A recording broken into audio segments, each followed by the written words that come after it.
আমি ঐক্যের বিষয়টাকে সামনে রেখে তিনটা পয়েন্ট ক্লিয়ার করব, যে এই তিনটা পয়েন্টকে সামনে রেখে ঐক্যটা হইতে পারে। নাম্বার 1 হচ্ছে কমন এনিমিকে সামনে রাখা। কমন এনিমি হচ্ছে হাসিনার আওয়ামী ফ্যাসিবাদ এবং তাদেরকে প্রোটেকশন দেওয়া যে ভারতীয় আগ্রাসী আধিপত্যবাদী নীতি, সেটাকে সামনে রেখে জামাত, বিএনপি, অন্যান্য ফ্যাসিবাদ বিরোধী যত রাজনৈতিক শক্তি আছে সবাইকে কাছাকাছি আসতে হবে।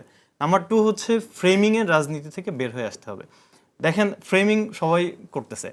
মানসুর আপু শুরুতে আলবটর দিয়ে শুরু করলেন, আর ছাত্র শিবির চাঁদাবাজ ফ্রেমিং করলো বিএনপিকে।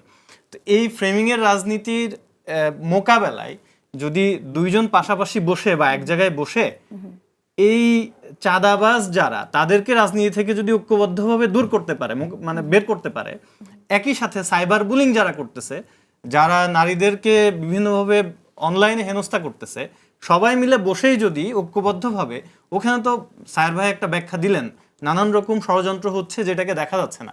তো এই জায়গায় যদি ঐক্যবদ্ধভাবে এটাকে মোকাবেলা করা যায়, নিজেদের মধ্যে পারস্পরিক বোঝাপড়া, আন্ডারস্ট্যান্ডিংটাকে যদি একটা কমন জায়গাতে নিয়ে এসে একটা গ্রহণযোগ্য জায়গায় রাখা যায়, তাহলে আমি মনে করি যে এই যে রাজনীতির মধ্যে যে দুর্বৃত্তপনা, যে নেগেটিভ দিকগুলো, এগুলো আপনি যে কথাগুলো বললেন, এটা তৃতীয়ত আপনি যে কথাগুলো বললেন খুবই ইম্পর্টেন্ট কথা, কিন্তু এটা কি শুধুমাত্র অন ইয়ারই, দর্শকদের সামনে, অফ ইয়ারে কি আমরা আশা করতে পারি যে আপনারা সত্যি এভাবে বসবেন? আমি থার্ড পয়েন্টে এটাই বলতে যাচ্ছিলাম, যে আমাদের মধ্যে এই অনলাইনে কাদা ছোড়াছুড়ি এবং একই সাথে অন এয়ারে কাদা ছোড়াছুড়ি এইটা অনেক বেশি হয়।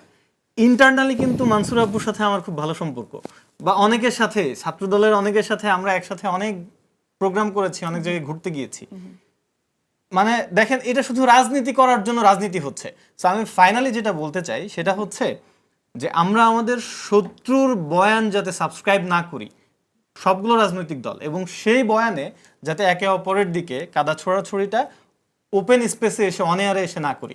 নিজেদের মধ্যে ইন্টারনালিও যেরকম সুসংহত অবস্থা থাকবে, অনলাইনেও যাতে আমরা, বা ওপেন অনেয়ারে আমরা এই যে আমাদের মধ্যকার যেই মানে কমন জায়গাগুলো, সেটার চর্চাটাই বেশি করি, প্রতিযোগিতা হোক। আমি বাংলাদেশকে একটা ঐতিহাসিক পরিক্রমার মধ্য দিয়ে, কেন রিলেভেন্ট না? আপনি তো একসময় ছাত্র শিবির করেছেন।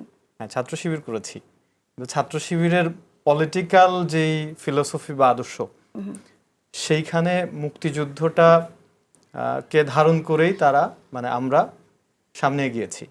এটাকে আমরা দেখি যে 1947 সালে আমরা একবার স্বাধীন হয়েছি, 71 সালে আরেকবার স্বাধীন হয়েছি, মানে প্রেক্ষাপটের মধ্য দিয়ে 90-এ আমাদের আরেকবার একটা মানে স্ট্রাগলের মধ্য দিয়ে আরেকবার কিছুটা, 75-এ আমাদেরকে একবার স্বাধীন হতে হয়েছে কিছুটা, খুব টার্মোয়েলের পরে। 90-এ আমাদের কি করতে হয়েছে, 24-এ আমি টোটাল জিনিসটাকে দেখেন, 71-কে অস্বীকার করার তো প্রশ্নই আসে না। 71-এর মধ্য দিয়ে আমরা বাংলাদেশ পেয়েছি, এইটা আমাদের একটা ঐতিহাসিক মহান বাস্তবতা। এটাকে অবশ্যই ধারণ করে আমরা আমাদের রাজনৈতিক এটা করছি।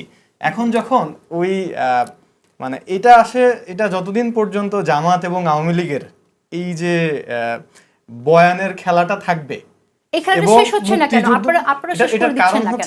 এটা আমার হাতে না, আপনার হাতে না। ওকে, আমি যেটা মনে করি সায়ের ভাইয়ের লাস্টের অংশটার সাথে আমি একমত।